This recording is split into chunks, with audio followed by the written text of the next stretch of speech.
16 avril 1917. Pour la première fois de l'histoire, des chars d'assaut français s'élancent dans la boue noire du chemin des Dames. Cette offensive sera un échec. Un an auparavant, au mois d'octobre, des blindés britanniques avaient tenté leur chance dans la Somme, sans plus de succès. Dans les deux cas, le miracle tant attendu n'avait pas eu lieu. Les premiers blindés de l'artillerie d'assaut n'avaient pas pu faire la différence.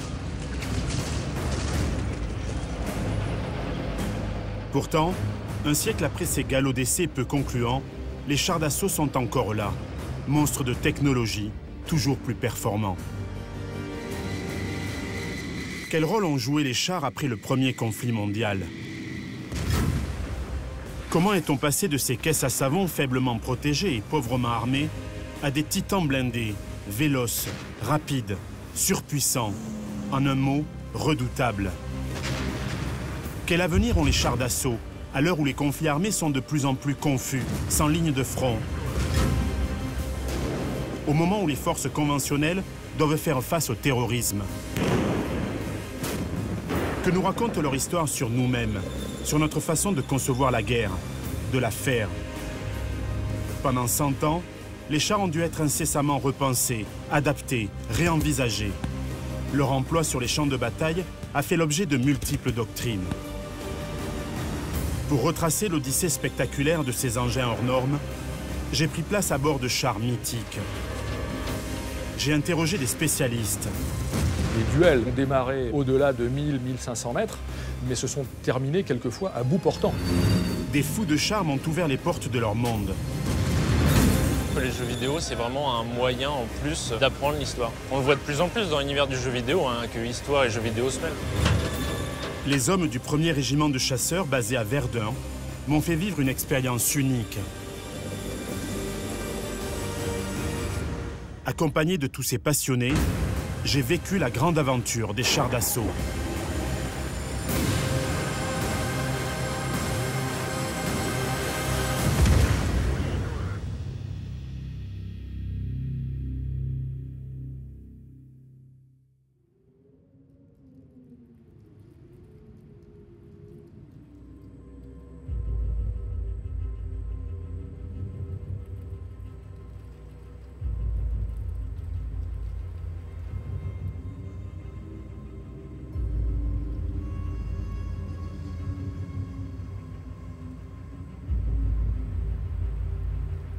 « 1915.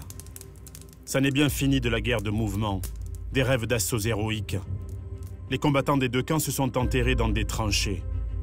Des milliers de kilomètres de fils de fer barbelés ont poussé dans le terrain vague, séparant les lignes ennemies. C'est ce no man's land qu'il faut traverser pour monter à l'assaut des positions de l'adversaire. Combien de fantassins ont dû rêver d'être protégés par un blindage capable de repousser les balles, d'encaisser les chocs? Les officiers supérieurs rêvent aussi. Quand surviendra donc cette percée providentielle qui disloquera les systèmes de défense de l'ennemi? Mais pour percer, il faut franchir le no man's land. Et à chaque fois, c'est le même massacre, la même boucherie qui se répète. Dès le 28 août 1914, le colonel français Jean-Baptiste Estienne avait déclaré « La victoire sourira à celui des belligérants, qui sera le premier à mettre un canon sur un véhicule, capable de se mouvoir sur n'importe quel type de terrain. » L'avenir devait lui donner raison.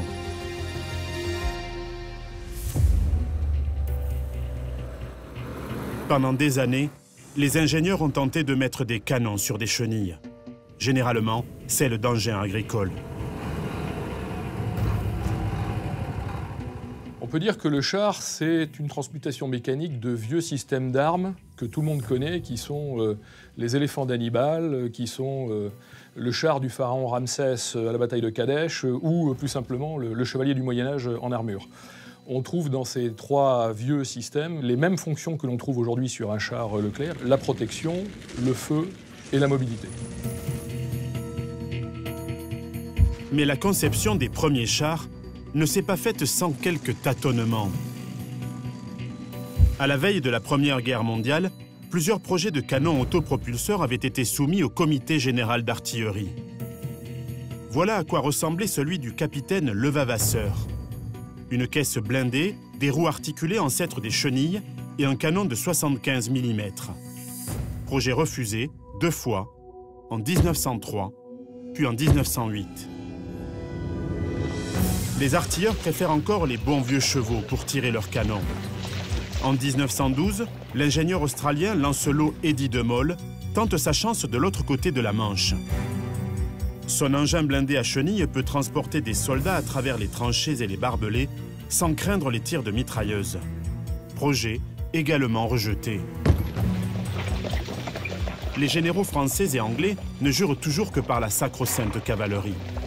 Seulement voilà, après quelques mois de guerre, il faut se résoudre à l'évidence. Ça n'est bel et bien fini des grandes charges des batailles napoléoniennes. Les différents travaux des deux côtés de la Manche aboutissent entre 1915 et 1917 à la fabrication de plusieurs engins blindés. Le premier char construit au monde, Little Willie, voit le jour en Angleterre en 1915, mais ne sera jamais mis en service. En revanche, le 2 février 1916, le lieutenant-colonel Sweeton présente un prototype surnommé Big Willie.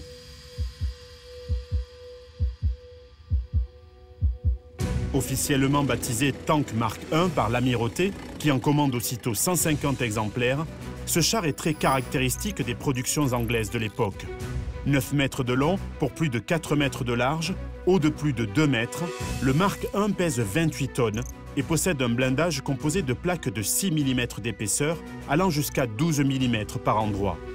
Outre 2 canons de marine de 6 livres, il est équipé d'un moteur 6 cylindres de 106 chevaux qui lui permet d'atteindre la vitesse de 6 km/h pour une autonomie de 38 km. Les tanks sont nés et avec eux toute une symbolique spécifique à l'arme blindée. Le char a une valeur symbolique. Il incarne la force, le pouvoir. C'est pour ça que certaines nations voulaient s'en doter, même si elles ne pensaient pas vraiment qu'elles allaient s'en servir pendant les batailles. C'est aussi pour ça que, selon moi, le char est une invention unique. Il a cette présence incroyable. Le char est très fort pour ça, pour cette présence qui scotche les visiteurs ici, comme il devait effrayer les soldats sur le champ de bataille. Le nom de tank vient d'un stratagème britannique pour tromper les Allemands, tout simplement.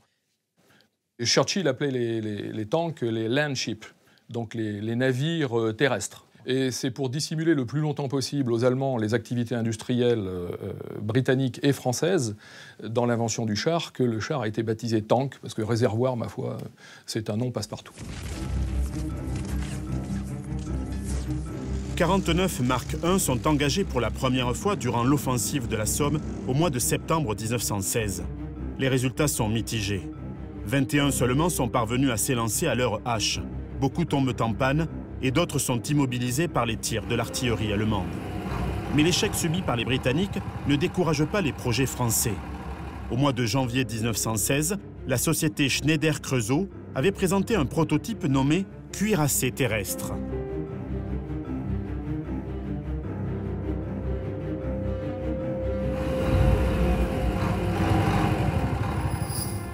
« 6 mètres de long pour 2 mètres de large, haut de plus de 2 mètres, le char Schneider pèse 12 tonnes et demie. Doté d'un canon de 75 mm, il est composé de plaques d'acier trempées de 11 mm. Il est muni d'un moteur 4 cylindres de 60 chevaux à 3 rapports qui lui permet d'atteindre la vitesse de 4 km/h. Un autre projet voit même le jour au milieu de l'année 1916.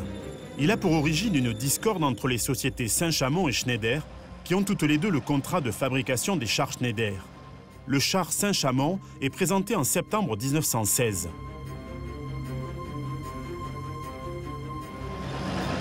Mieux armé et plus spacieux, le char Saint-Chamond offre aussi une meilleure protection et une plus grande visibilité.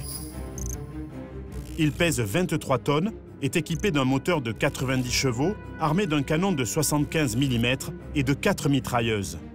Les Saint-Chamond sont de véritables monstres d'acier dont la fiabilité technique laisse, hélas, encore à désirer.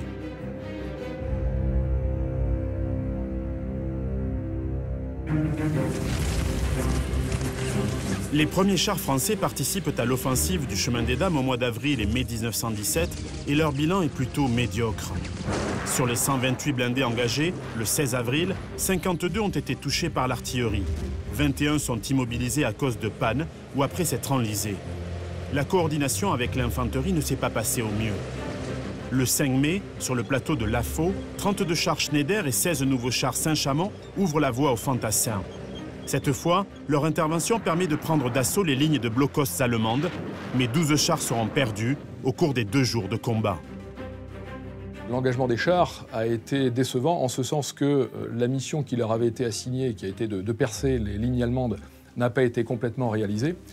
Les équipages n'étaient pas encore complètement familiarisés avec leurs machines, ce qui a conduit bien sûr à beaucoup d'erreurs, par exemple de pilotage. C'est une arme qui est toute nouvelle, qui vient de faire son apparition. On n'a pas encore de doctrine d'utilisation de ces engins-là. Et puis, ces chars sont aussi tombés beaucoup en panne.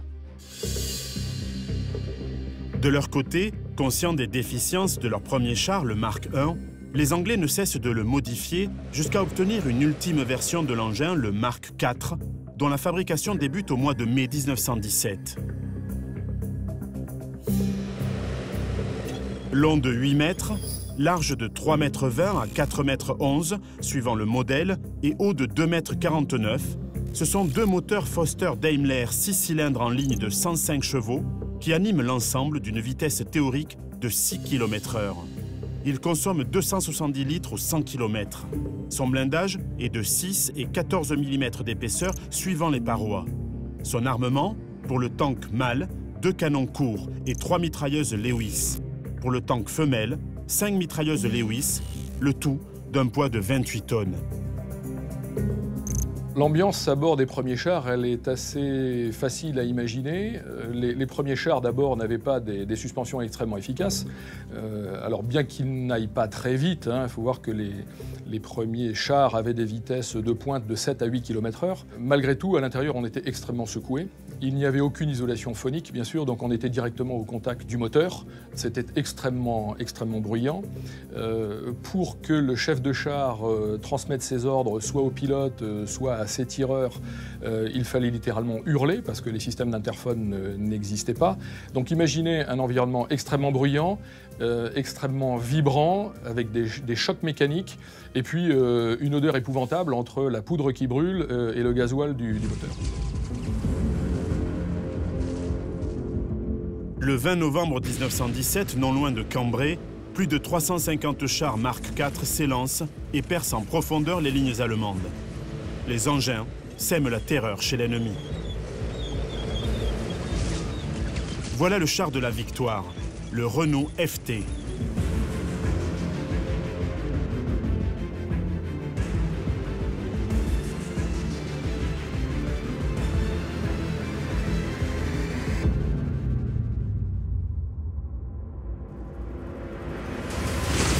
Ce char Renault FT-17 est l'ancêtre de tous les chars. Mis en service à la fin de la Première Guerre mondiale, il possède déjà toutes les caractéristiques techniques des chars modernes. Une tourelle pivotante à 360 degrés, un groupe moteur boîte de vitesse placé à l'arrière et des chenilles largement débordantes à l'avant. Ce char a 2 nouveautés majeures. La première, c'est la tourelle. La deuxième, c'est son train de chenilles. La tourelle n'existait pas sur les autres chars qui l'ont précédé. Il n'y avait pas de tourelle sur les autres chars. Et la deuxième nouveauté, c'est ce train de chenilles avec une très grande roue à l'avant qui permet une plus grande prenance sur le terrain, ce qui lui permet de plus facilement remonter d'une tranchée ou des entonnoirs d'obus. C'est un petit char avec un pilote à l'avant, l'armement situé au centre et le moteur à l'arrière. Le char Leclerc a exactement la même architecture. Très rustique, le Renault FT est manœuvré par un équipage de 2 personnes. Un chef de char tireur et un conducteur. Le chef de char est situé soit debout, soit assis sur une sangle, juste derrière le conducteur. En raison de l'absence de système de communication interne et de cloison entre le poste de conduite et la tourelle, il donne ses ordres au conducteur en appuyant l'un de ses genoux contre son dos pour changer de direction et en tapant sur son casque pour démarrer ou s'arrêter. Et sur le terrain, est-ce qu'il a joué un rôle décisif dans la victoire des Alliés? Son rôle a été très important, surtout d'un point de vue moral. Son surnom, c'est le char de la victoire. Il a été utilisé pour la première fois par l'armée française fin mai 1918 pour arrêter la dernière grande offensive allemande. Engagé avec succès à plusieurs reprises, le char Renault FT va être employé de plus en plus souvent lors d'offensives particulièrement efficaces. 950 exemplaires seront fabriqués sous licence aux États-Unis.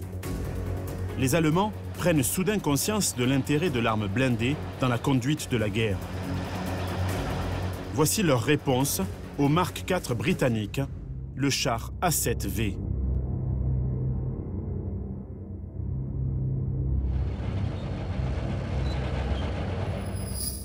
Mais ce monstre de 30 tonnes, simple boîte blindée manœuvrée par 18 membres d'équipage, ne sera construit qu'à une vingtaine d'exemplaires avant l'armistice du 11 novembre 1918.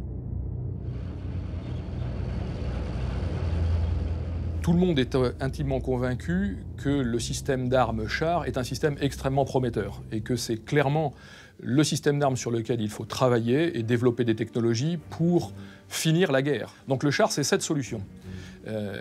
Et c'est cette solution qui sera travaillée et c'est cette solution qui permettra effectivement en 1918 les offensives victorieuses qui permettront de dégager complètement le territoire français avec l'appui précieux de l'aviation, il faut le préciser. À la fin de la Première Guerre mondiale, nombre de généraux du Kaiser considéraient qu'ils avaient été vaincus non par le génie militaire du général Foch, mais par le général Tank. Certains militaires allemands devaient retenir la leçon. Ils ne commettraient pas deux fois la même erreur. Pourtant, dans le camp des Alliés, les chars n'ont pas vraiment la cote.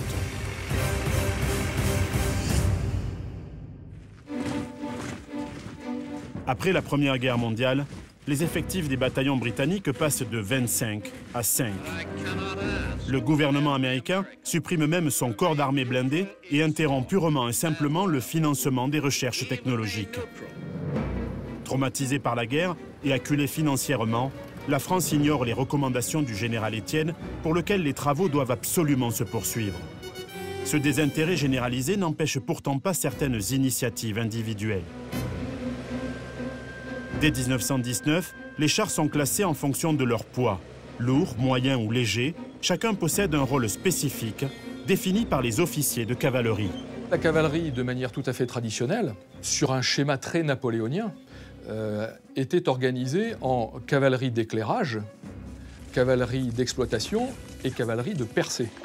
La cavalerie a reproduit ce schéma au char. Donc elle dit « je veux un char de reconnaissance, petit et léger », je veux un char d'exploitation, moyen, au profit de l'appui d'infanterie, et puis je veux un char de percée, très fortement blindé, avec un gros canon.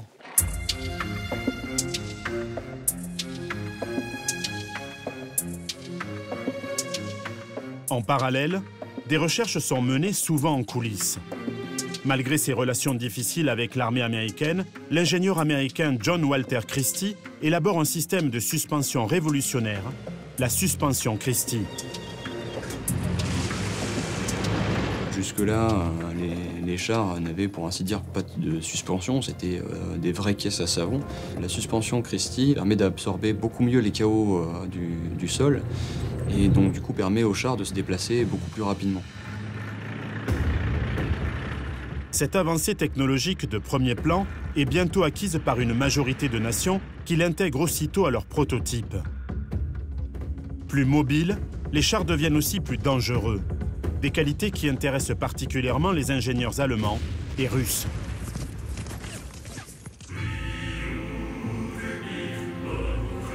Dès 1926, avant même l'accession au pouvoir d'Adolf Hitler, la Reichswehr, l'armée allemande, avait envoyé ses officiers en Union soviétique à l'école des chars de Kazan. Nom de code, Kama. Durant 6 ans, les officiers des deux nations se sont échangés conseils techniques et stratégiques. Les Russes cherchent à élaborer un modèle de char capable d'être dupliqué et produit en grande quantité. De leur côté, les Allemands commencent à échafauder les plans de leur premier char léger, le Panzer, qui sera de tous les combats jusqu'à l'invasion de la Russie au printemps 1941 et servira de base à l'élaboration d'engins toujours plus puissants. À cause des termes du traité de Versailles, l'Allemagne a quasiment interdiction de développer quoi que ce soit, en termes maritimes comme en termes terrestres ou en termes aéronautiques. Malgré tout, elle le fait quand Hitler arrive au pouvoir. Et ils le font évidemment avec beaucoup de retard. Mais les ingénieurs allemands sont motivés, on leur donne beaucoup de moyens et ils commencent à développer les premiers chars. Le premier char produit par la Panzerwaffe est le Panzer I, conçu en 1932 et produit massivement dès 1934. C'est un char léger de 5 tonnes, initialement construit sans tourelle ni système d'armement. Il embarque 2 hommes et 2 mitrailleuses de 7,92 mm. L'apport du Panzer I, donc ce fameux premier char allemand à la future Wehrmacht, c'est qu'il va lui permettre enfin de valider sur le terrain tous les concepts de guerre de mouvement, et en particulier, il va permettre enfin de s'entraîner de manière réaliste et de manœuvrer de manière réaliste.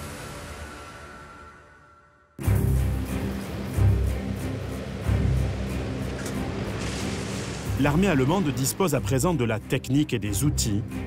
Elle va les intégrer à une stratégie militaire générale, le Blitzkrieg, la guerre éclair.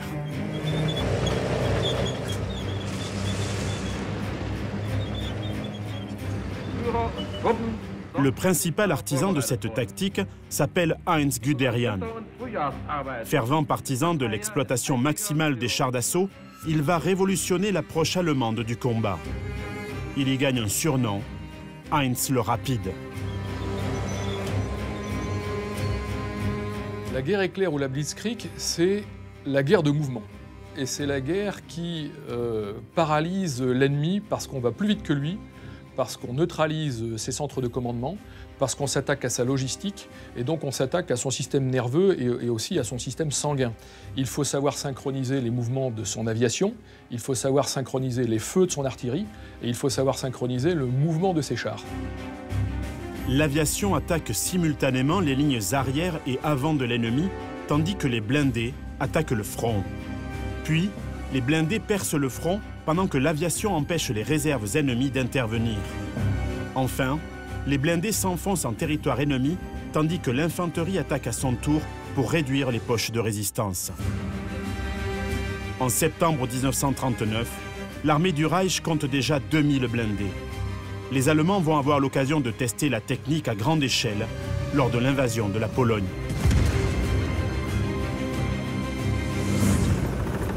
En quelques jours à peine, la Wehrmacht perce les défenses polonaises et fonce sur Varsovie qui tombe le 28 septembre 1939. En un peu plus d'un mois, l'armée polonaise, réputée alors pour être la 5e du monde, est anéantie. Les bombardiers allemands ont cloué au sol l'aviation de leur adversaire, détruisant les infrastructures, ponts, casernes et gares, pendant que les divisions de Panzer frappaient là où personne ne les attendait. Le Blitzkrieg a fonctionné à merveille. 3 jours après l'invasion de la Pologne par la Wehrmacht, la France et le Royaume-Uni n'ont d'autre choix que de déclarer la guerre à l'Allemagne. La drôle de guerre commence. Jusqu'au 10 mai 1940, les troupes françaises, qui se savent menacées, attendent une attaque qui tarde à venir. Les Français, entrés à reculons dans ce nouveau conflit, fourbissent leurs armes, notamment leurs blindés, et un char particulièrement impressionnant, le B1 bis.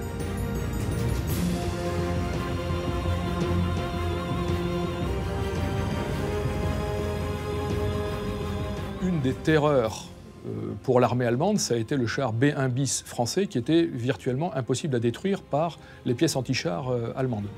Et quand il y avait un B1 bis dans un secteur, ça a créé un relatif mouvement de panique dans les unités de la Wehrmacht qui étaient en face.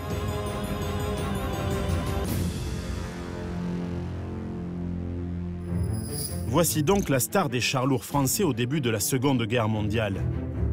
Mis en service dès 1931, le B1 bis jouit, malgré ses 32 tonnes, d'une grande mobilité et d'une importante puissance de feu. Il est équipé d'un canon court de 75 mm et d'un canon de 47 mm en tourelle. Puissance, 307 chevaux pour une vitesse de 25 km/h sur route. Sa mission principale, percer les lignes ennemies grâce à son blindage frontal d'une épaisseur de 60 mm. Conçu par le général Etienne dès les années 20, le B1 lourd restera l'un des chars les plus puissants pendant près de 15 ans. Mais sa conception précoce lui confère plusieurs handicaps techniques. Sa faible autonomie exige un entretien tous les 150 km et le changement régulier de nombreuses pièces.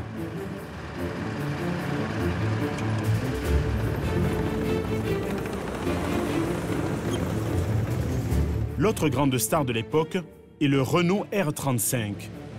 Il est le char le plus massivement produit pendant la Seconde Guerre mondiale. Son succès sera tel qu'il sera exporté jusqu'en Europe de l'Est.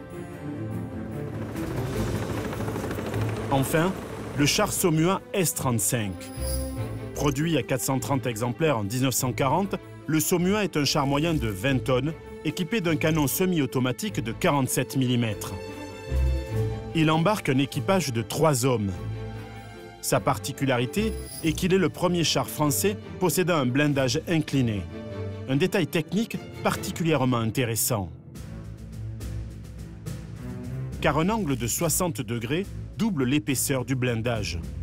Le poids, lui, n'augmente pas. Mieux encore, la munition atteignant la surface inclinée a plus de chances d'être déviée ou de ricocher car l'énergie cinétique de l'obus se combine à la force de résistance du blindage. En fait, la surface blindée se déforme en suivant la direction de l'obus.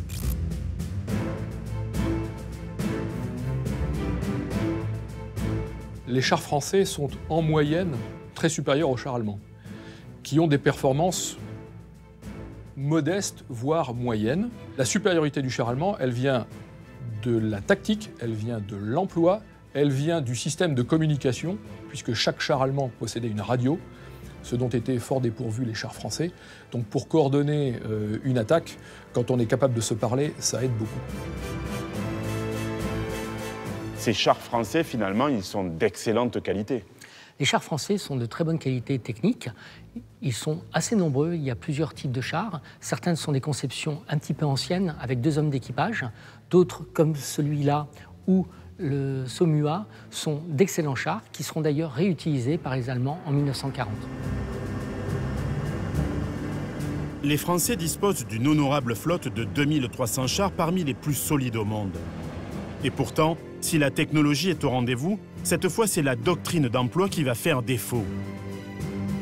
L'armée française constitue aussi des unités à base de chars, mais elles n'ont pas le facteur, si j'ose dire, d'intégration interarmes qu'avaient les Panzerdivisions.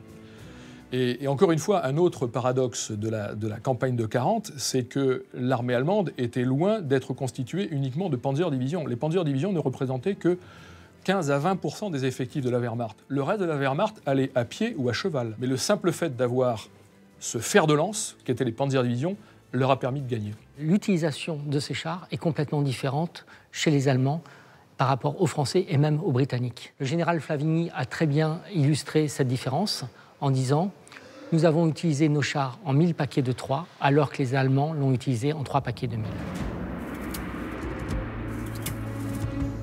Si la doctrine d'emploi n'est pas au rendez-vous, les chars français vont tout de même donner du fil à retordre à leurs adversaires, comme à Hanout, en Belgique.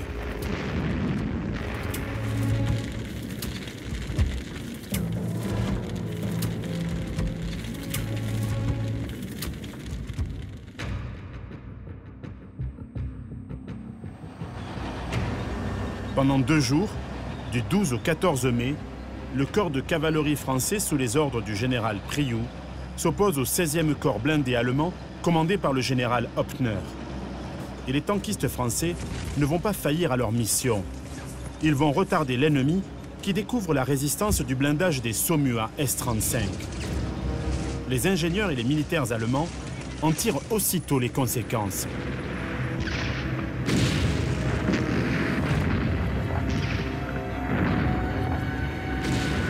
Alors, en juin 1940, l'état-major de la Wehrmacht, bien sûr, essaie de tirer les leçons de ces 2 campagnes. Alors, ces 2 campagnes ont été victorieuses, évidemment, ils en sont ravis. Ils attribuent tout ça à la qualité de leur commandement, à la qualité de leurs manœuvres, à leur doctrine d'emploi nouvelle, et puis à la formation de leur fameuse Panzerdivision. Bien sûr, ils sont aussi extrêmement objectifs, et ils considèrent que les chars qu'ils ont lancés dans ces batailles ne sont pas tous à la hauteur, loin s'en faut, et qu'il va falloir réellement créer des trous et des percées technologiques dans la future génération de chars qui se préparent. En quelques années, les Allemands passent du Panzer I, pesant 5 tonnes, au 4, char moyen de 22 tonnes. Alors que le Panzer I ne disposait seulement que de 2 mitrailleuses, le 4 possède un canon de 75 mm. Son blindage frontal atteint 80 mm.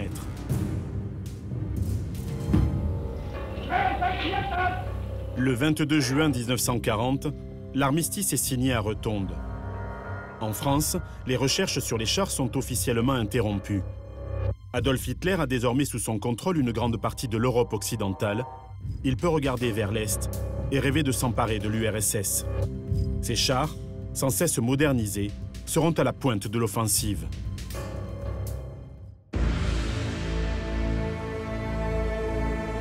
Le 22 juin 1941, l'Allemagne déclenche l'opération Barbarossa, l'invasion de l'Union soviétique. Mais contrairement à ce que l'on croit généralement, cette opération n'a pas été une partie de plaisir. Hitler a organisé son offensive sur 3 fronts, Leningrad, Moscou et Kiev. Pour cette gigantesque entreprise, près de 4 millions d'hommes sont mobilisés, 4200 avions et 3600 chars. 85% des blindés du Reich sont expédiés vers l'Est, dont 444 Panzer IV. Fort de ses succès précédents, le Führer ne doute pas de l'issue des opérations. Ces divisions de Panzer vont pourtant avoir fort à faire.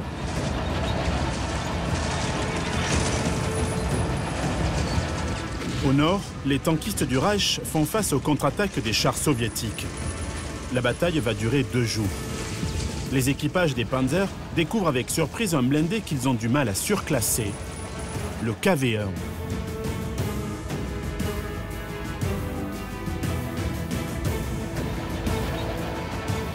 Le char lourd KV-1 est mis en service en 1939 par l'Armée rouge. Ce mastodonte de 46 tonnes dispose d'un canon de 76,2 mm et d'un blindage de 75 mm. Le KV-1 a été produit en masse de mars 1940 à août 1942, avec un total de 2762 exemplaires fabriqués.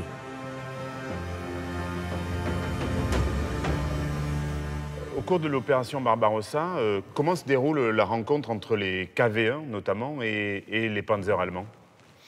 Alors, en 1941, lors de l'opération Barbarossa, environ 600 de ces chars ont été construits par les Soviétiques. Durant le premier été de l'invasion, ces chars n'ont pas une grande efficacité.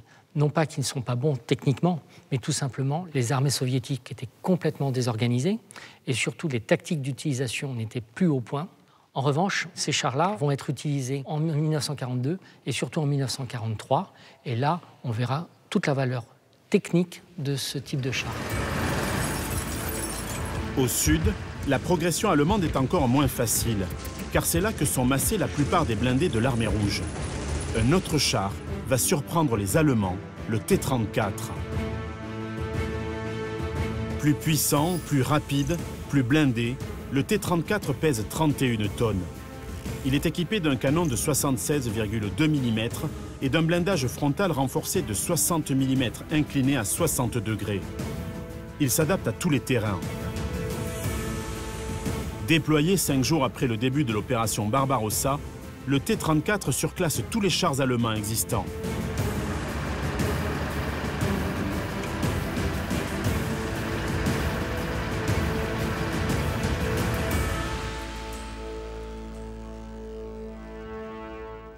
Ce char T-34, quels sont ses atouts finalement? Alors le T-34 est considéré par beaucoup comme un des meilleurs chars de la Seconde Guerre mondiale. Sa construction est très rustique, ce qui lui permet de pouvoir être construit rapidement au moment où l'URSS a absolument besoin d'avoir un grand nombre de ces chars face à l'invasion allemande. Ce char, pendant toute la guerre, a été continuellement amélioré de telle sorte qu'il est véritablement un des symboles de la victoire alliée contre l'Allemagne nazie et particulièrement pour les Soviétiques. Dans les campagnes russes, le KV-1 et le T-34 deviennent les bêtes noires des Allemands. Leur blindage frontal résiste aux armes anti-chars et en particulier au canon de 37 mm, le plus utilisé par la Wehrmacht.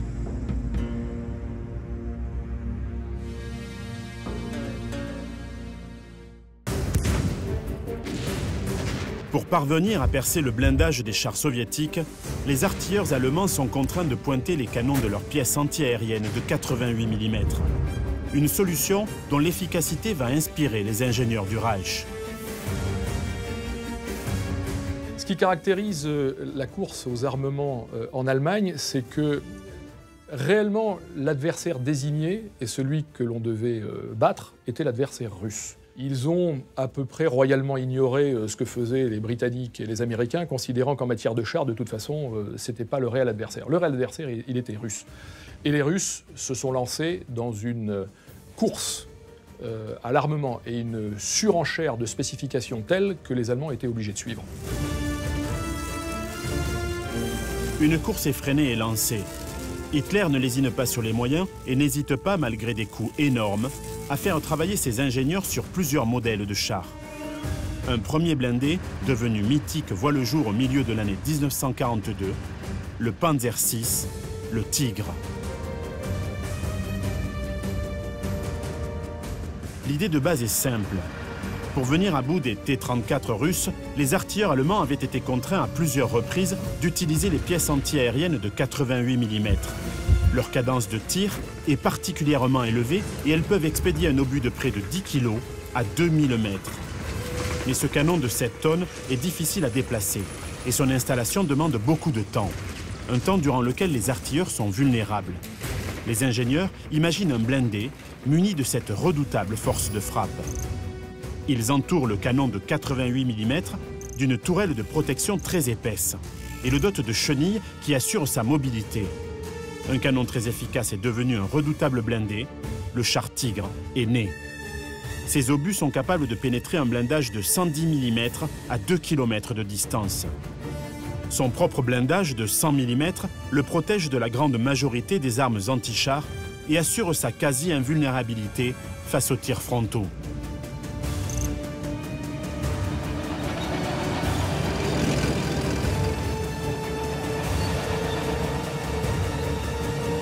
Alors le Tigre, quand il est sorti en 1942, était le roi du champ de bataille.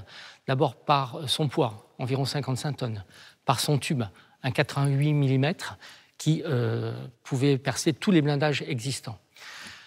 C'est un char qui a été conçu à environ 1400 exemplaires, donc pas énorme, mais qui a eu un impact psychologique très fort sur les Alliés, tant du côté occidental que du côté des Soviétiques.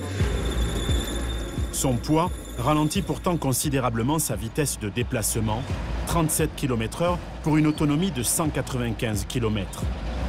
1360 exemplaires seulement de ce mastodonte sortiront des usines allemandes en raison du coût élevé de la production et du besoin de main-d'œuvre qualifiée pour sa construction.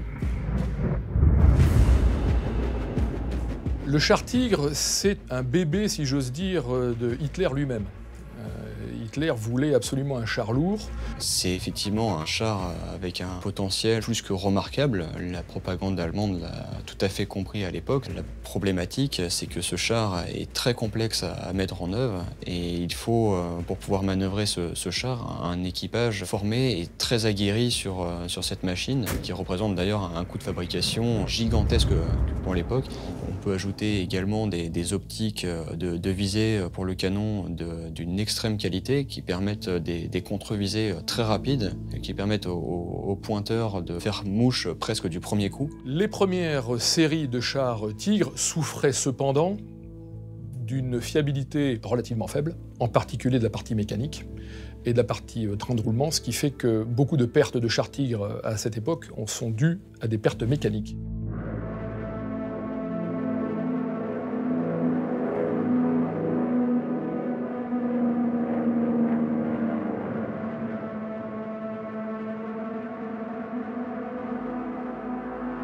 « 7 décembre 1941. L'aviation japonaise attaque la base navale américaine de Pearl Harbor. Le lendemain, 8 décembre, les États-Unis entrent en guerre. Il va falloir mettre sérieusement à jour l'arsenal militaire, notamment les blindés. Entre 1930 et 1939, l'armée américaine n'a fait l'acquisition que de 321 chars légers. L'infrastructure industrielle pour les fabriquer est inexistante et la doctrine d'emploi est loin d'être définie. À la fin du premier conflit mondial, les ingénieurs ont certes conçu un mastodonte, le Mark 8 Liberty, un géant d'acier en tout point semblable à son cousin britannique. Mais ce monstre n'a été réellement opérationnel qu'en 1919. Les 100 exemplaires fabriqués ont même été vendus au Canada en 1940.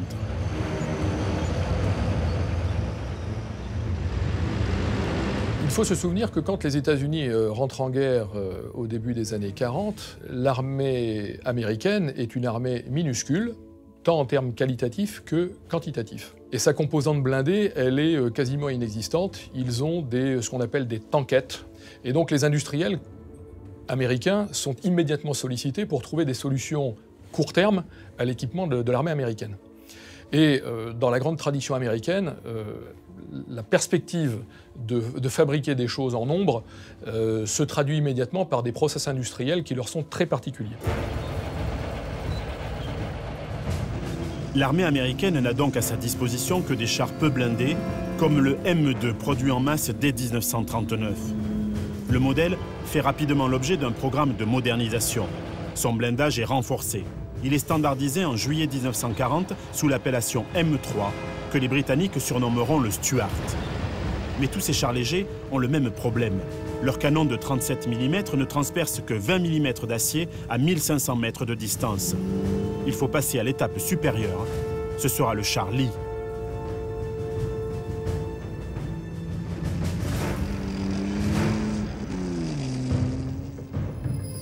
Conçu en 1940, le M3 Lee est armé d'un canon de 75 mm logé dans une casemate ménagée dans la coque du glacis avant. Il est également muni d'un canon de 37 mm en tourelle. Son blindage léger, 12 mm à l'arrière et 37 mm à l'avant, le rend assez vulnérable au tir des Panzer III et des canons anti-chars allemands. Le char M3, c'est une inspiration du char français B1 bis, puisqu'on retrouve un canon planté dans une casemate en châssis, et puis au-dessus de tout ça trône une tourelle. Il est fait un peu dans la précipitation, avec les moyens industriels de l'époque. C'est un char qui n'a pas de très grande performance, il faut bien le dire. Son blindage est relativement mince, sa mobilité est notoirement insuffisante, et au point que quand il a été engagé en Afrique du Nord, les Alliés l'ont immédiatement baptisé un cercueil pour 7 braves gars, ce qui en dit long sur les qualités attendues de ce char. Les États-Unis construiront pourtant plus de 6200 exemplaires du M3 Lee. À partir de 1941, l'industrie automobile américaine prend part à l'effort de guerre. General Motors et Chrysler se lancent dans la production de masse de chars. Au cours de la seule année 1942, 1500 chars sont assemblés aux États-Unis. Depuis la loi Pratt-Bay, signée en mars 1941, le gouvernement américain s'est engagé à fournir du matériel en masse à ses alliés. Légèrement modifié par les Anglais, le char Lee prend un autre nom, le Grant.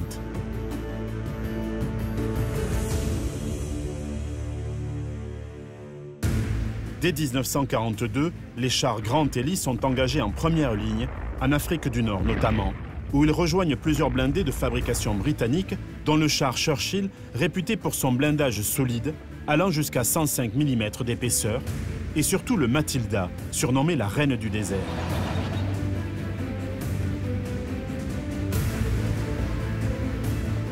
Avec ses plaques de blindage de 74 mm d'épaisseur, ce char de 24 tonnes a été jusqu'en 1941 le char le mieux blindé en service en Europe occidentale. Il est armé d'un canon ordonnance QF2 Pounder de 40 mm. À l'époque, les spécialistes le considèrent comme un char lourd car il est doté de plaques de blindage de 75 mm dont l'inclinaison permet d'encaisser les tirs ennemis.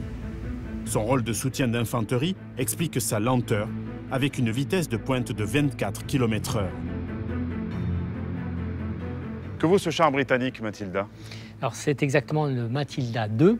Ce char est utilisé par les Britanniques en Afrique du Nord. Et c'est surtout là où il fait ses preuves, notamment avant l'arrivée des Allemands contre les Italiens. Et là, face au matériel italien, il règne en maître sur le désert de Libye. C'est un bon char, donc. C'est un bon char pour un début de guerre. Très rapidement, il va être déclassé.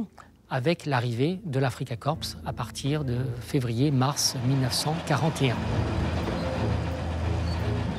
Les chars alliés affrontent les Panzer II, 3 et 4 de l'Africa Corps commandés par Erwin Rommel, qui a débarqué à Tripoli en janvier 1941. Les chars allemands vont littéralement massacrer les blindés alliés. Rommel, c'est un vrai professionnel de la division blindée. Il sait utiliser les chars, il en connaît le potentiel. Et donc, quand il débarque à Tripoli avec l'Africa Corps, il dit « Je dois impérativement surprendre mon adversaire et je dois le prendre de vitesse ». Donc, il lance immédiatement des colonnes de reconnaissance vers le dispositif britannique et il engage immédiatement une guerre de mouvement. C'est l'audace qui a payé. Rommel était un homme audacieux d'un point de vue tactique. Et il a pris de vitesse, dans un premier temps, les troupes britanniques qui stationnaient à l'est de la Libye de cette façon. C'est l'application des enseignements de la guerre éclair de la campagne à l'ouest. Mais au début du mois de juillet 1942, Rommel n'a plus qu'une quarantaine de Panzer. Il doit attendre des renforts qui tardent à arriver car les Allemands ne sont plus les maîtres de la Méditerranée. Lorsqu'il reprend l'offensive à la fin du mois d'août 1942, Rommel ne dispose plus que de 200 Panzer. Face à lui, plus de 767 chars britanniques.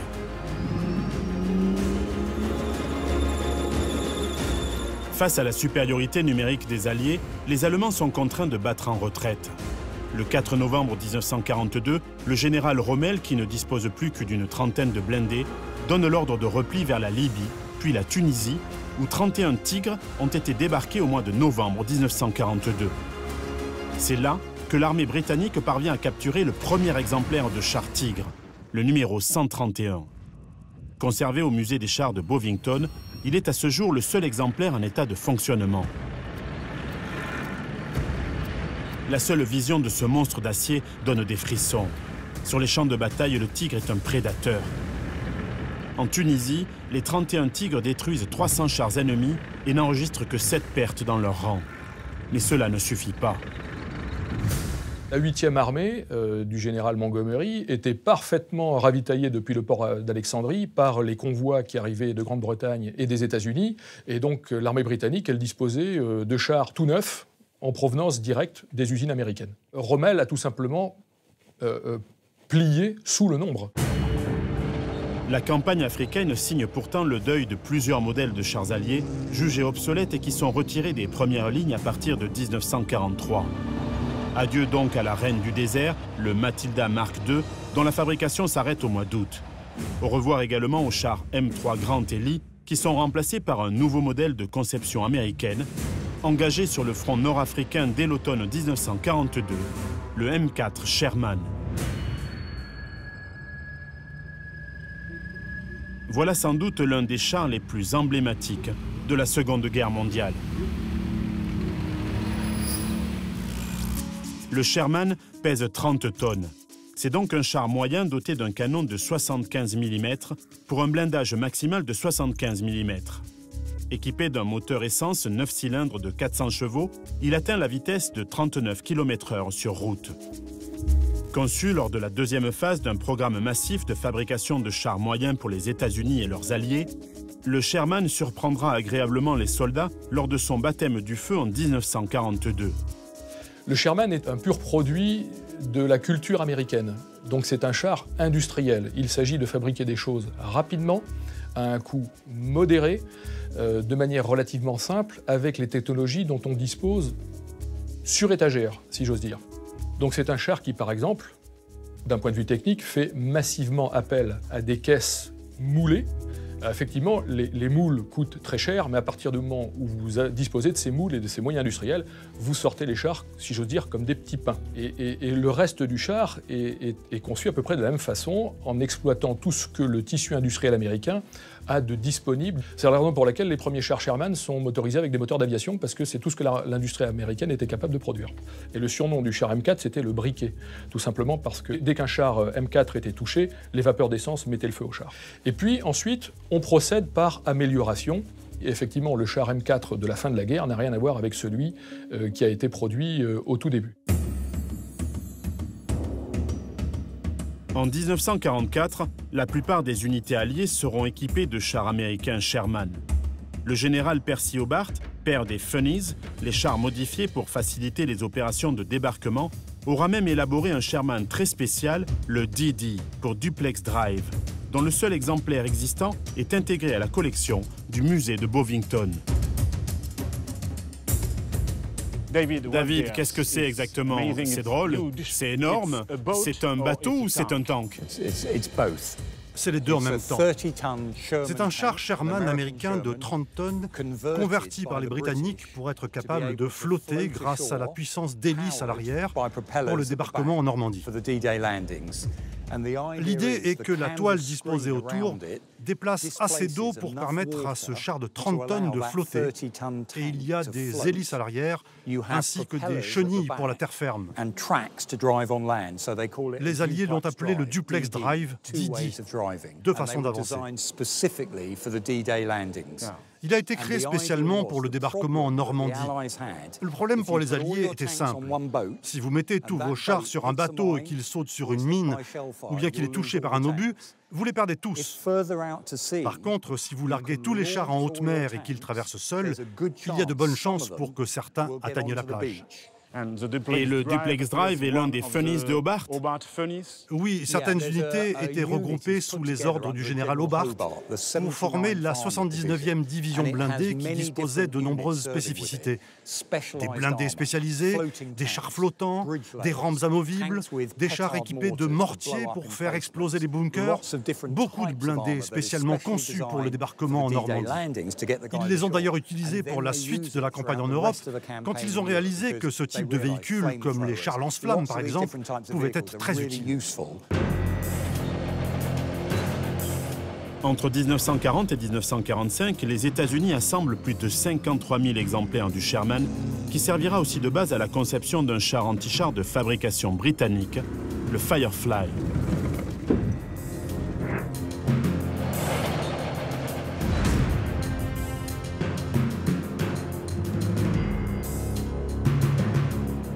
Basé sur le châssis du M4 Sherman, le Firefly pèse 31 tonnes. Les Britanniques l'équipent de leur pièce anti-char QF-17 Pounder de 76,2 mm. Doté de munitions spéciales, son canon peut percer 140 mm de blindage à 900 mètres de distance.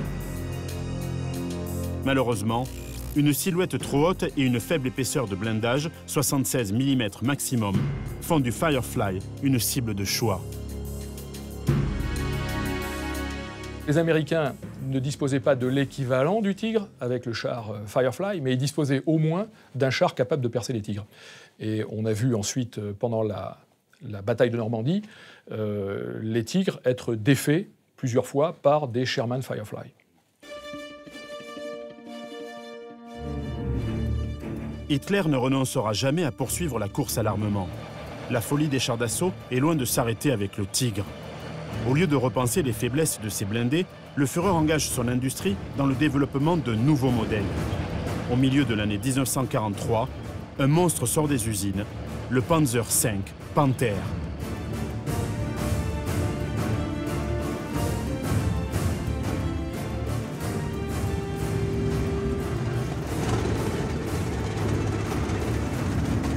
Le Panther est la réponse allemande à l'apparition du T-34 russe.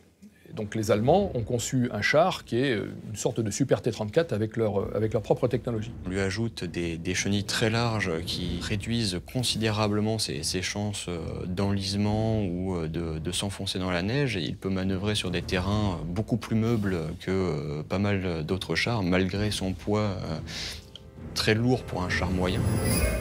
Long de 9 mètres, large de presque 4 et haut de 3 mètres, le Panther pèse 45 tonnes. Il a besoin de 5 hommes pour être manœuvré.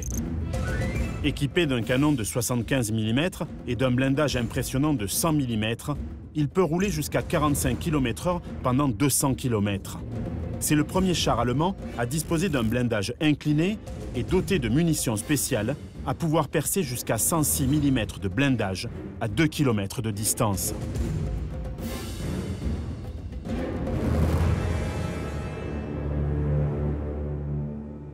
Est-ce que le char Panther est une véritable réussite technologique? Alors il est considéré certainement comme le meilleur char allemand de la Seconde Guerre mondiale. C'est la véritable première production de chars allemands ayant pris en compte les expériences de la guerre sur le front soviétique. Et sa silhouette change radicalement des chars antérieurs à 1940 et se rapproche beaucoup plus du char soviétique T-34. Ouais, c'est ça, avec un glacis incliné en fait. Exactement. Les autres chars sont plutôt avec des pans droits, et là, ce sont des pans inclinés sur l'ensemble du char.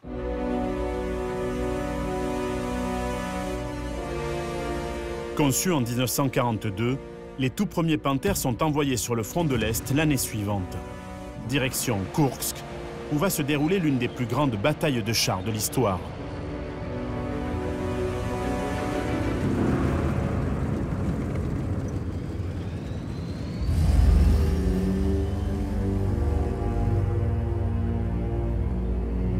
Le 5 juillet 1943, Hitler lance l'opération Citadelle.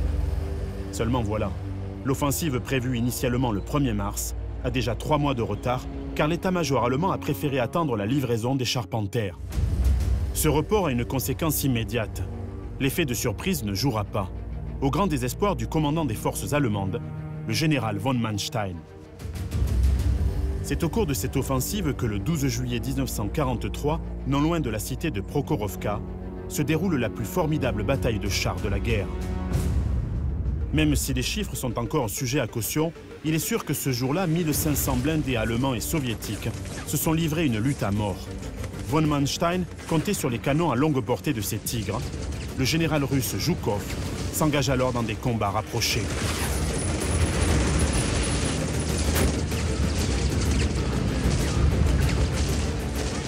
Ça a été un duel relativement dantesque, avec d'un côté plus d'un millier de chars russes, du côté allemand à peu près 400 chars. Et les Russes ont, à la mode russe, si j'ose dire, jeté ce dispositif violemment en attaque frontale sur les positions allemandes, et en particulier sur le 2e corps d'armée blindée SS. Cette bataille a été une gigantesque mêlée. Quand je dis une gigantesque mêlée, c'est-à-dire que les combats, les duels, si vous voulez, ont démarré au-delà de 1000-1500 mètres, mais se sont terminés quelquefois à bout portant. Les adversaires se tuant littéralement l'un l'autre à quelques mètres ou quelques dizaines de mètres de distance. À l'issue de la bataille de Prokhorovka, les pertes sont énormes des deux côtés. 400 blindés pour les soviétiques, 70 à 80 pour les Allemands. Ces combats marquent la dernière tentative de percée allemande face au rouleau compresseur soviétique. Si on devait comparer une bataille à un match de football, 400 contre 70, la victoire est du côté allemand. Maintenant, si on s'élève un peu au niveau stratégique, la bataille de Koursk a été une défaite stratégique allemande, en ce sens qu'elle a usé la Panzerwaffe, c'est-à-dire l'arme blindée allemande, dans des proportions telles qu'il était difficile à l'industrie allemande de compenser les pertes en chars, et il était aussi difficile à l'armée allemande et à ses écoles de former des équipages compétents. Les Allemands, tous modèles confondus, ont produit à peu près 22 000 chars de combat. Ce chiffre est à comparer aux 80 000 chars produits par l'industrie américaine et aux presque 100 000 chars produits par l'industrie soviétique. Donc on voit tout de suite que sur le simple critère de la production industrielle, l'Allemagne avait toutes les chances d'être écrasée, même si, dans bien des cas, la qualité des chars alliés était légèrement inférieure à celle des chars allemands. À Koursk, l'armée allemande perd 60 000 hommes, tués, blessés, prisonniers et disparus. Même inférieure à celle des soviétiques, les pertes allemandes ne sont pas compensables. Les Panthers n'ont pas permis de renverser la situation. Les Tigres royaux, parvenus sur le front au mois de février 1944, n'empêcheront pas la chute du Reich, malgré leur performance et leur taille impressionnante.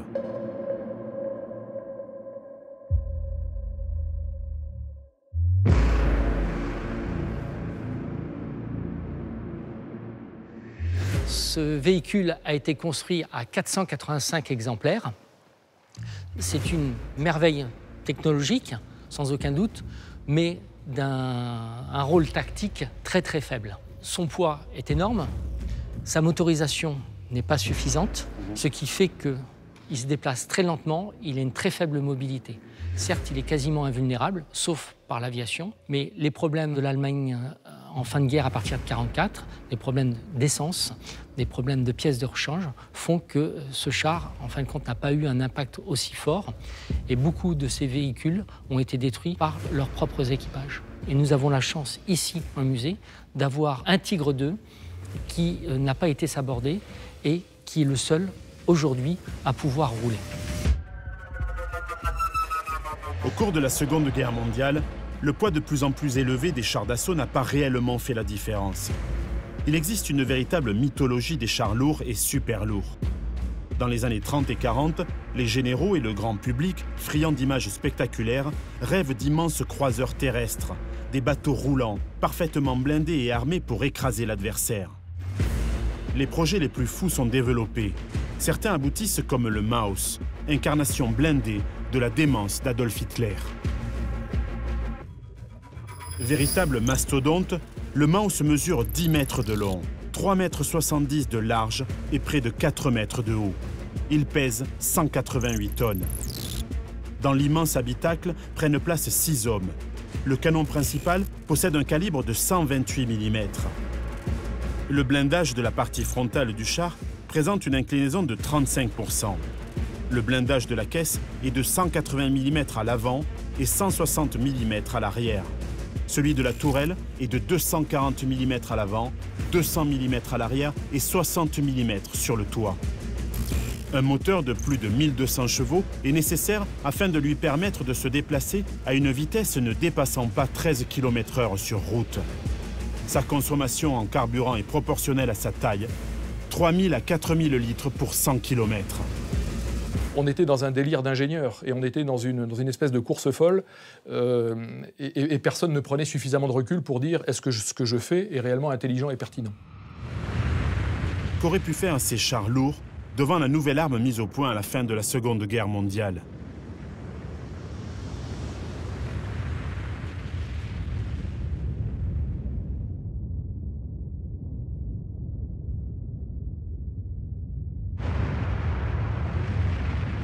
« 1945.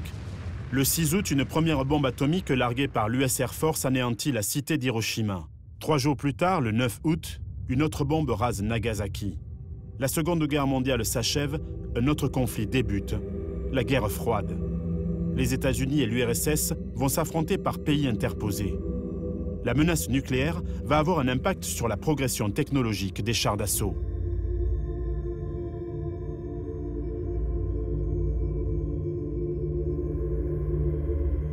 Ce qui caractérise en fait l'après-Deuxième Guerre mondiale, c'est le fait nucléaire. La structure des chars va également être influencée par l'apparition et l'usage de plus en plus courant d'un projectile capable de percer quasiment toutes les épaisseurs de blindage, la charge creuse. Un obus à charge creuse contient un cylindre doté d'une feuille de cuivre en forme de cône inversé. À l'impact, le capteur installé sur le bout de la coiffe déclenche le détonateur de la charge explosive qui va déformer le cône en cuivre et le transformer en jet de métal solide. Ce dard en fusion, se déplaçant à la vitesse hallucinante de 8000 m/s, est capable de percer 70 cm de blindage, 4 fois l'épaisseur de la protection frontale d'un char Tigre.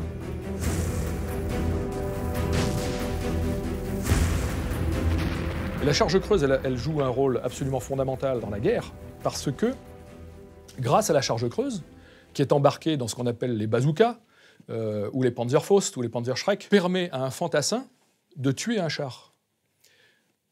Ce qui était inenvisageable avec une autre technologie.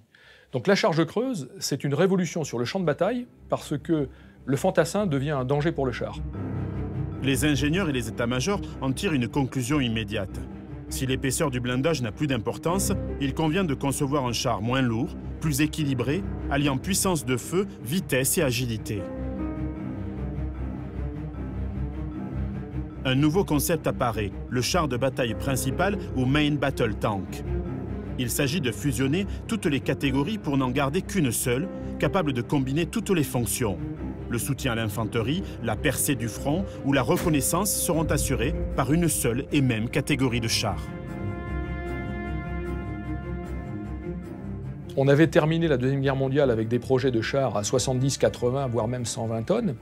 Et là, on se dit que finalement, on pourrait avoir un char bien équilibré dans toutes ses fonctions, pas trop lourd pour être bien mobile, suffisamment protégé, aux alentours de 40 tonnes. Et d'une certaine manière, le premier main battle tank, c'est le T-55 russe. Les Russes se jettent dans une production effrénée de chars.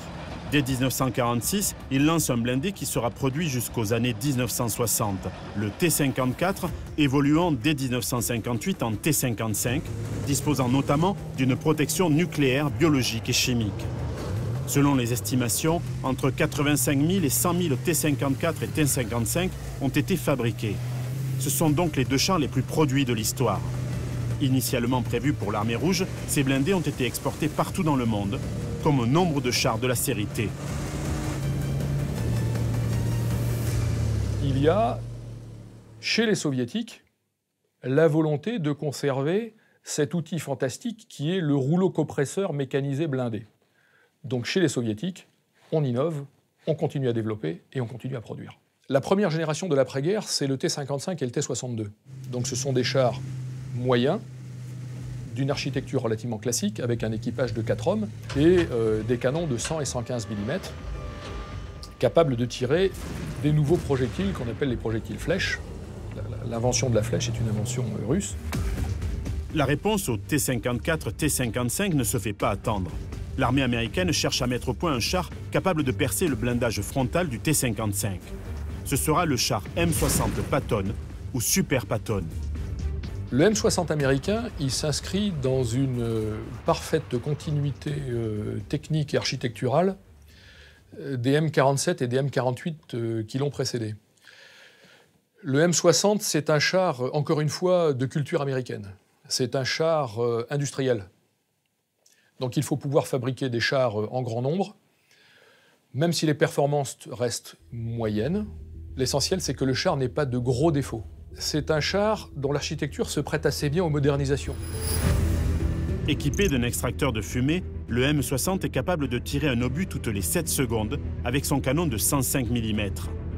Char pesant entre 46 et 51 tonnes selon les versions, il est propulsé par un moteur diesel Continental à 2 turbocompresseurs et à 12 cylindres, développant 750 chevaux.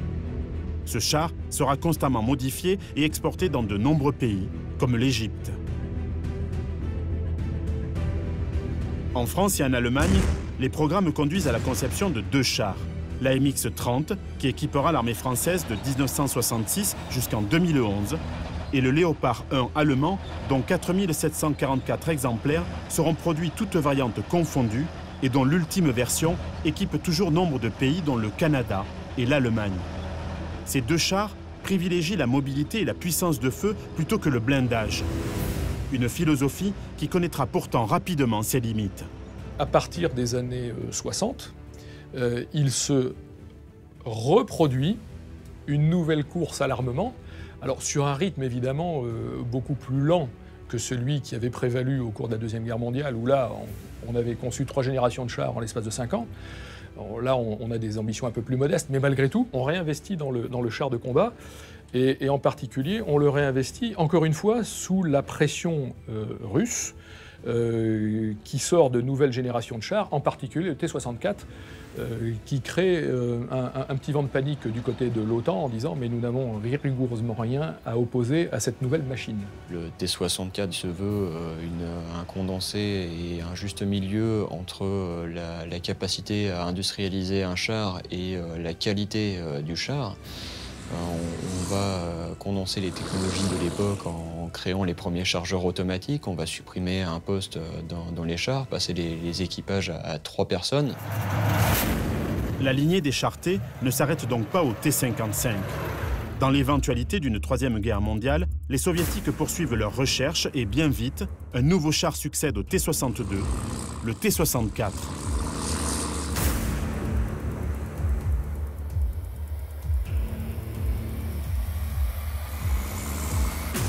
Le T-64, c'est une rupture en termes d'architecture, parce que c'est le premier char qui dispose d'un chargement automatique des munitions, alors qu'avant, il fallait un tankiste qui charge les munitions à bord du canon.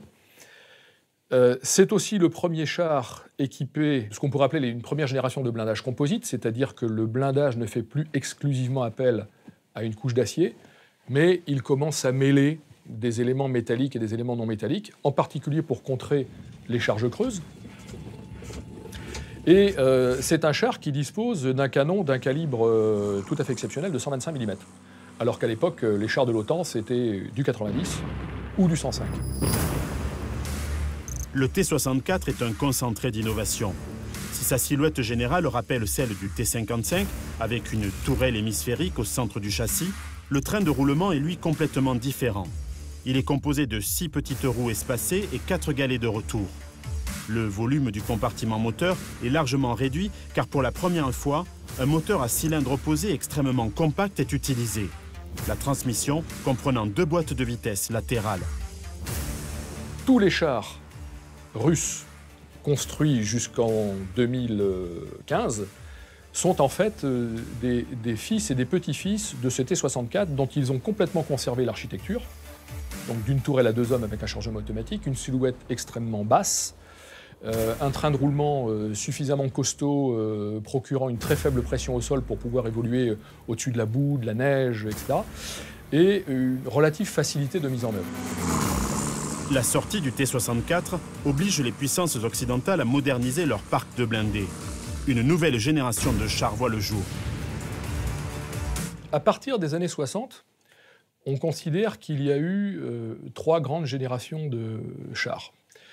La première génération, c'est T-62, T-55 côté russe, M47, M48, M60 côté américain, AMX-30 côté français, Léopard 1 côté allemand. Voilà. Donc ces chars, généralement des chars avec un équipage de 4 hommes, des canons de 90 à 105, et quand ils tirent, ils s'arrêtent. La deuxième génération, elle introduit quelque chose qui va révolutionner le combat de char, qui est la stabilisation du canon et de la visée. C'est-à-dire qu'on n'est plus obligé de s'arrêter pour tirer. On peut engager les cibles en roulant, le canon est stabilisé, la visée est stabilisée, et donc les cibles se présentent devant vous comme si vous étiez au point fixe. La deuxième génération, elle se caractérise aussi par l'introduction massive des blindages composites. Donc ces fameux blindages qui sont déjà capables d'arrêter des charges creuses. On crée des blindages qui vont juste servir à faire détonner prématurément la munition et fausser la distance optimum d'agression du jet de cuivre en fusion. On peut aussi adjoindre des matériaux en céramique à l'intérieur des blindages qui vont dissiper le flux de métal en fusion. Donc ces chars, c'est le Léopard 2, c'est le char M1, c'est d'une certaine manière le Challenger, le T-72 du côté russe. Et il y a aussi l'introduction, dans une partie de ces chars de deuxième génération, d'un autre élément qui va radicalement changer le combat de chars, c'est la vision nocturne par caméra thermique passive. Aux États-Unis, une équipe de travail est rassemblée à Fort Knox au mois de février 1972 pour concevoir le nouveau char de combat principal de l'armée américaine. Ce sera le M1 Abrams. Ce char de combat principal est conçu entre 1972 et 1979 par les usines Chrysler et produit à plus de 9000 exemplaires. Il doit répondre à plusieurs exigences, et notamment la protection de l'équipage, la rapidité d'acquisition de l'objectif, le coup au but dès le premier tir. Le M1 Abrams est doté d'un blindage composite renforcé avec des mailles en uranium appauvri. Son canon, d'abord d'un calibre de 105 mm, passe à 120 mm dans les versions ultérieures. À l'heure où débute la conception de la première version du M1 Abrams, les soviétiques étrennent déjà un nouveau char de deuxième génération, car le T-64, malgré toutes ses innovations et le canon de 125 mm de la version A, reste une mécanique fragile, complexe, difficile à entretenir et à produire en grande série. Son successeur est toujours en service aujourd'hui, c'est le T-72. Lancé en 1973, le T-72 pèse 41 tonnes. Il est équipé d'un canon de 125 mm. Il reprend la suspension du T-64 ainsi que la motorisation traditionnelle des chars soviétiques. Destiné à la production de masse, ce char ne présente aucun renforcement du blindage ni d'innovation particulière au niveau de la motorisation. Son moteur diesel développe, selon les versions, entre 780 et 840 chevaux qui le propulsent à une vitesse de 45 km/h en tout terrain. La principale qualité des chars de série T soviétiques, c'est qu'ils sont pas chers. Donc pour beaucoup de pays, c'est quand même un moyen de s'équiper massivement en chars pour un coût relativement modeste. Et les chars T, effectivement, ce sont des chars qui ont vu tous les conflits de la planète. Produit en masse, le T-72 va être également exporté vers 35 pays. Mais les soviétiques ne s'arrêtent pas là. À la fin des années 1970, ils créent le T-80 en adaptant un système de propulsion par turbine à gaz sur le châssis du T-64. Au milieu des années 1980, l'armée rouge ne compte pas moins de 60 000 chars, auxquels s'ajoutent ceux des pays satellites. Dans le camp occidental, les États-Unis ne comptent que 12 000 chars, l'Allemagne de l'Ouest 4 000, la France 1 200, l'Angleterre 900. Au Moyen-Orient, l'Irak ne dénombre pas moins de 4 000 chars, l'Égypte et la Syrie 3 000, tout comme un pays où cette arme a joué et joue encore un rôle fondamental, Israël.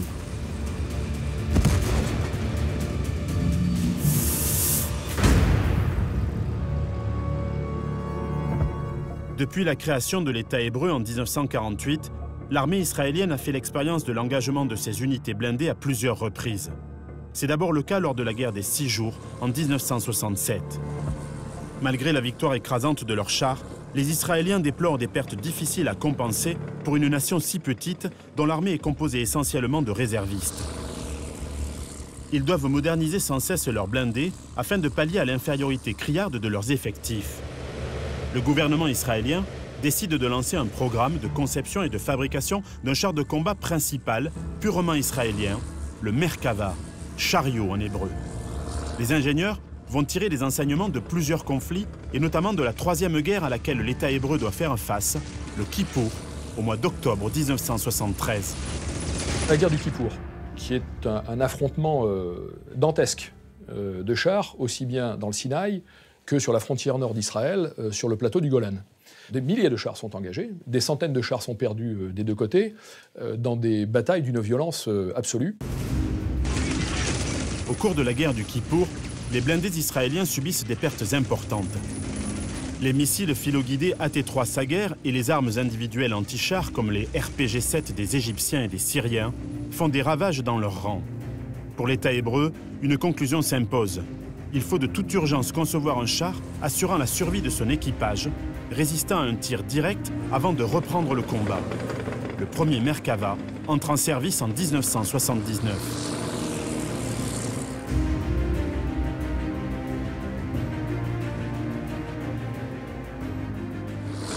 Le char Merkava, c'est une petite révolution dans le monde du char en termes architectural.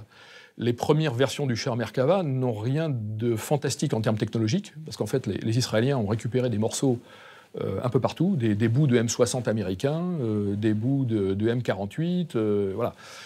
Mais ils les ont redessinés et réimplantés dans une architecture originale qu'ils ont appelée l'architecture à haute protection, qui en particulier met le groupe motopropulseur à l'avant du char. Un groupe motopropulseur de char, c'est un bloc d'acier de 5 tonnes. Et les Israéliens disent « ce serait bête de s'en passer comme blindage ». Qu'un projectile détruise le moteur, ma foi, tant pis, l'essentiel c'est que l'équipage soit sauf. C'est le seul char de combat principal à ce jour avec une porte dans un compartiment de combat à l'arrière, à la place du moteur. On est capable d'emmener 3 fantassins en armes ou des blessés à l'arrière du char. Le Merkava 1 accomplit son baptême du feu en 1982 lors de la première guerre du Liban. Il répond aux attentes spécifiques de la guerre sur les terrains d'engagement du Proche-Orient, combats entre blindés, affrontements en zone urbaine et sur des champs de bataille restreints.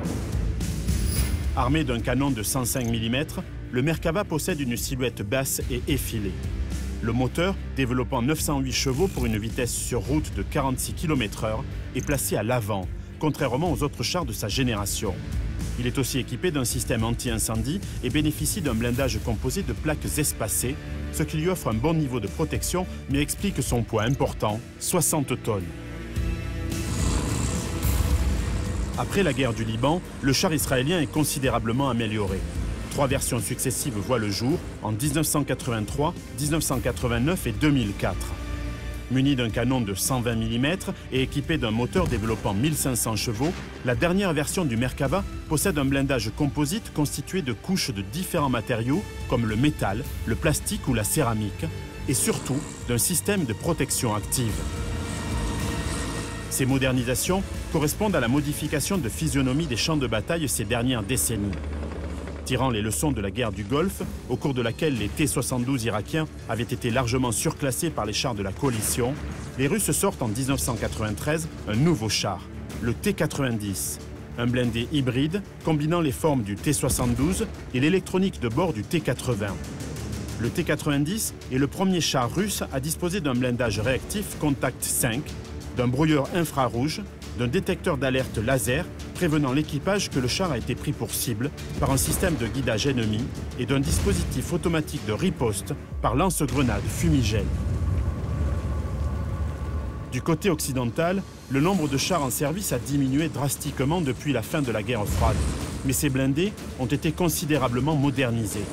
Le blindage, la capacité de détection, mais aussi de protection des équipages sont désormais au cœur des préoccupations. Les systèmes de riposte, qui équipent les chars de nouvelle génération, répondent donc à une nécessité absolue, la protection des équipages et la préservation de l'intégrité de blindés, dont le prix à l'unité dépasse désormais allègrement les 8 millions d'euros.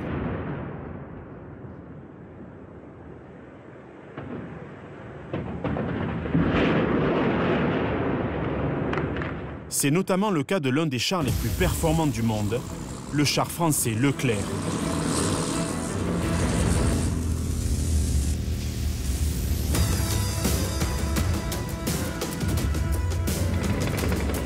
Conçu au cours de la guerre froide pour remplacer l'AMX-30 vieillissant, le char Leclerc répond à un cahier des charges étroitement lié à la situation géopolitique des années 1980. Nous étions en deuxième rideau de l'OTAN, dans une posture défensive face aux unités blindées du parc de Varsovie. Donc le cahier des charges du char Leclerc, il était extrêmement simple. Ça devait être un tueur de T-80.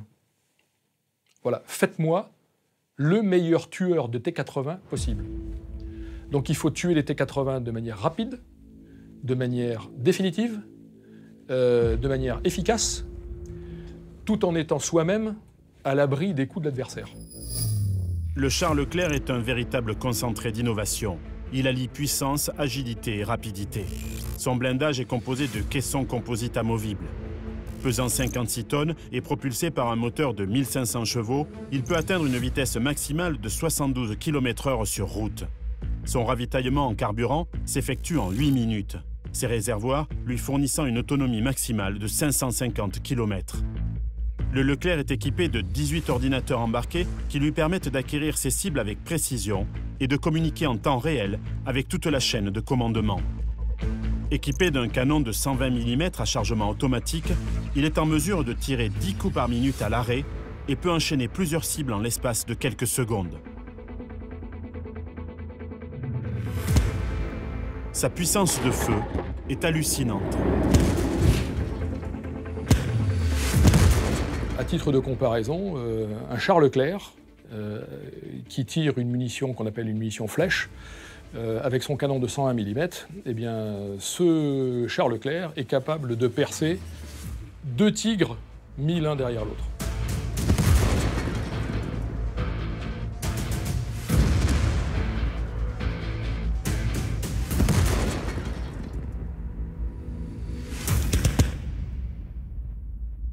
Capitaine, aujourd'hui, quels sont véritablement les éléments technologiques qui font que le char Leclerc est le plus performant, l'un des plus performants blindés modernes? L'élément majeur pour le char Leclerc, c'est de pouvoir tirer en roulant et de détruire sa cible tout en étant en mouvement. Ça, c'est l'atout majeur du char.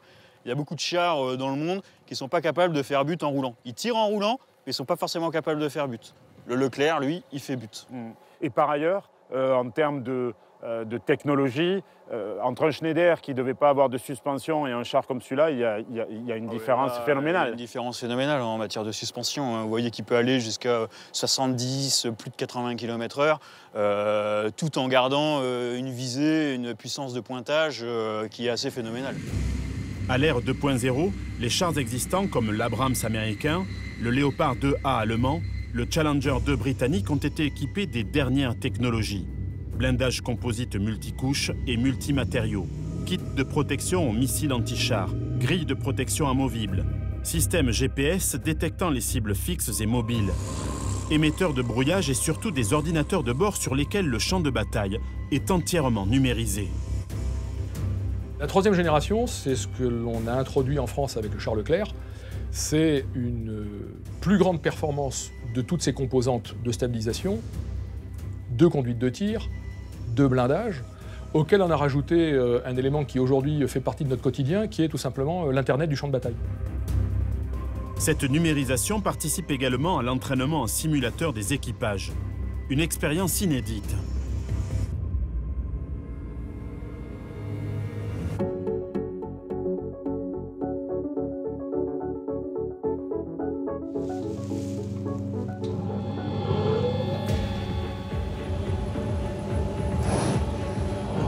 Pilote 11h. Ah ben, je sais pourquoi je suis mauvais en jeu vidéo. Hein. C'est tellement fin que je pars dans les choux totalement. Si j'arrive à l'avoir, lui, on aura de la chance. Je l'ai là. 470. Rapide. En plus, il y a vraiment la pression. J'ai chaud, c'est grave. Voilà.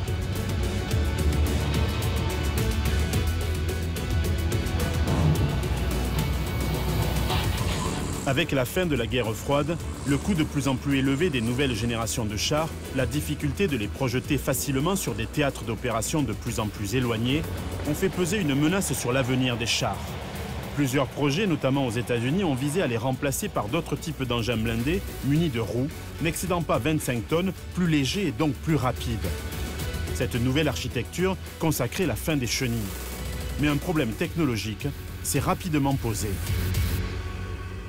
Il n'y a pas eu le matériau miracle qui, à qualité de protection égale, était 4 ou 5 fois plus léger que les blindages composites qu'on avait implantés sur les chars de la génération d'avant. Et en matière de puissance de feu, les canons classiques étaient en limite, les missiles aussi. On a essayé d'explorer des voies avec des missiles hypervéloces, des choses comme ça, des lasers. Enfin, c'était un peu la guerre des étoiles. Et puis finalement, la conclusion, au bout de 4 années de développement et de 10 milliards de dollars investis dans la R&D, a été de dire, bon, ce n'est pas possible. En conscience et objectivement, les technologies ne sont pas là, elles ne sont pas prêtes, et on ne sait pas remplacer le char conventionnel que tout le monde connaît par cet objet miraculeux dont tous les militaires rêvent, et les financiers aussi d'ailleurs, hein, qui serait capable de remplacer le char. Le char sera-t-il finalement remplacé par le char? Système d'armes puissant, symbole du pouvoir politique et objet d'une fascination croissante. Les chars d'assaut n'ont jamais fait autant recette. Chaque année, des gamers du monde entier rallient l'Angleterre pour se retrouver au musée des blindés de Bovington. L'histoire des chars d'assaut, ces passionnés la vivent au quotidien, à chaque partie engagée.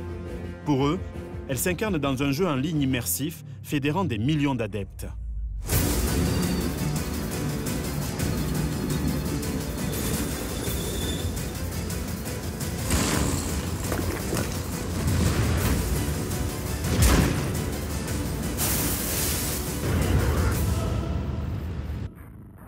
C'est quand même assez impressionnant d'être ici, d'avoir des chars juste à côté et d'avoir des chars virtuels. Ouais, c'est sûr, ouais. Qu'est-ce qui vous a amené, vous, à jouer à World of Tanks plutôt qu'à n'importe quel autre jeu. J'ai appris que les chars ont occupé une place extrêmement importante dans la Seconde Guerre mondiale notamment, et même dans la Première.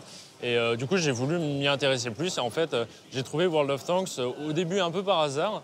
Du coup, je me suis dit, tiens, pourquoi pas. Du coup, je l'ai téléchargé et en fait, après, j'ai continué de jouer, je me suis pas arrêté et je suis ici. C'est aussi une nouvelle façon de faire de l'histoire d'une certaine manière. En quelque sorte, oui, parce que nous, jeunes générations, en fait, on n'a pas eu la possibilité, je dirais pas la chance, parce que c'était des événements traumatisants, mais la possibilité de voir des chars en action et de sentir l'événement en lui-même. Donc en fait, on doit forcément se raccrocher à quelque chose pour apprendre davantage l'histoire. Et il s'avère que les jeux vidéo, c'est vraiment un moyen en plus d'apprendre l'histoire.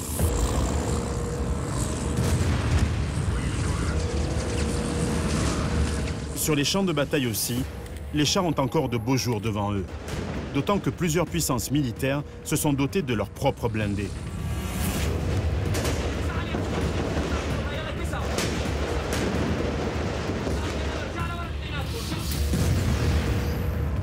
Il y a encore de très nombreux pays qui investissent massivement dans le développement de nouveaux chars, mais chars au sens conventionnel du terme.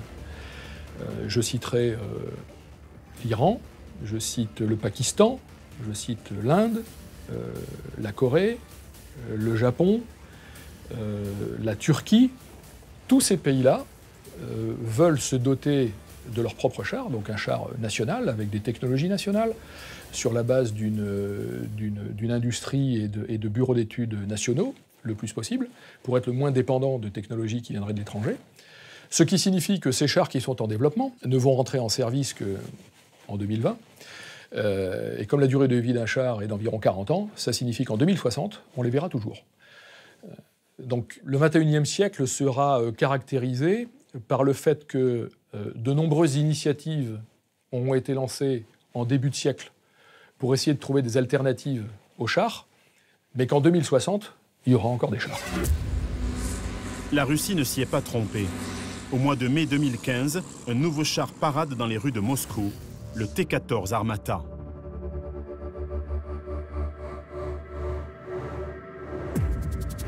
Le T-14 Armata est moins cher à produire que la plupart des chars occidentaux. Il est aussi rapide, très rapide, jusqu'à 90 km/h sur route. À la pointe de la technologie, ce char est doté d'une tourelle inhabitée entièrement automatisée. Ce concept révolutionnaire permet d'assurer la meilleure protection possible de l'équipage en le plaçant dans une capsule blindée isolée. L'Armata est équipé d'un blindage composite mixte et d'un système de blindage actif pouvant détourner les missiles et les roquettes anti-chars à une distance de 1 à 2 mètres. Pesant 57 tonnes, il est propulsé par un moteur de 1500 chevaux. L'avant du char étant surélevé par rapport à l'arrière, il offre un plus grand angle au canon de 125 mm. Il peut ainsi atteindre plus facilement des cibles aériennes à faible altitude. Sa puissance de feu lui permet de percer jusqu'à 810 mm de blindage. Avec l'émergence des conflits asymétriques, guerres sans front, au cours desquelles les forces conventionnelles affrontent un ennemi difficile à débusquer, l'utilité des chars a été sérieusement remise en question. Mais leur engagement providentiel, en Afghanistan notamment, montre à quel point leur présence sur le terrain demeure primordiale pour soutenir l'infanterie. Une sorte de retour à leur mission originelle. Comment ces chars seront utilisés ? L'avenir le dira, soit de manière conventionnelle, dans des combats qu'on pourrait qualifier de classiques, d'unités blindées mécanisées s'affrontant sur un front, ou de manière complètement décentralisée, comme on l'a vu en Afghanistan avec les Canadiens ou les Danois, soit de manière très spéciale, sous forme de raids. Il y a des officiers, de manière tout à fait intéressante, qui ont essayé d'associer l'impact ou l'effet à obtenir d'un char avec des forces spéciales. Or, on associe aux forces spéciales la notion de légèreté, de furtivité, d'agilité. On les voit mal cohabiter avec un char. Eh bien, il y a peut-être des voies de coopération entre des chars et les forces spéciales qui ne sont pas si idiotes que ça. Instrument prépondérant de la guerre éclair, les chars ont longtemps été lancés dans de grandes offensives, des tentatives de percée, des coups de massue décisifs. Au fil des décennies, ils sont devenus toujours plus puissants, toujours plus agiles, encore plus véloces. Ils constituent aujourd'hui des systèmes d'armes redoutablement efficaces, des plateformes de communication high-tech connectées à leurs partenaires, intégrées au champ de bataille. Conçue il y a un siècle pour sortir des tranchées, l'arme blindée cavalerie demeure encore au cœur des doctrines d'emploi de tous les états-majors. Accompagnés par des sapeurs et des fantassins, couverts par l'artillerie et l'aviation d'attaque, les forces blindées demeurent des pièces essentielles des dispositifs stratégiques. Le char a constitué et constitue encore le fer de lance de nombre d'offensives terrestres. Le général Étienne ne s'était pas trompé lorsqu'il prophétisait, voilà un siècle, le bel avenir de l'artillerie d'assaut.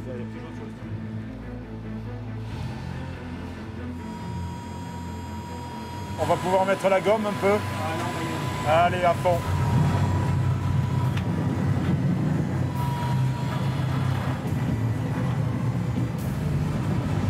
Les chars d'assaut resteront encore présents longtemps sur la plupart des théâtres d'opération.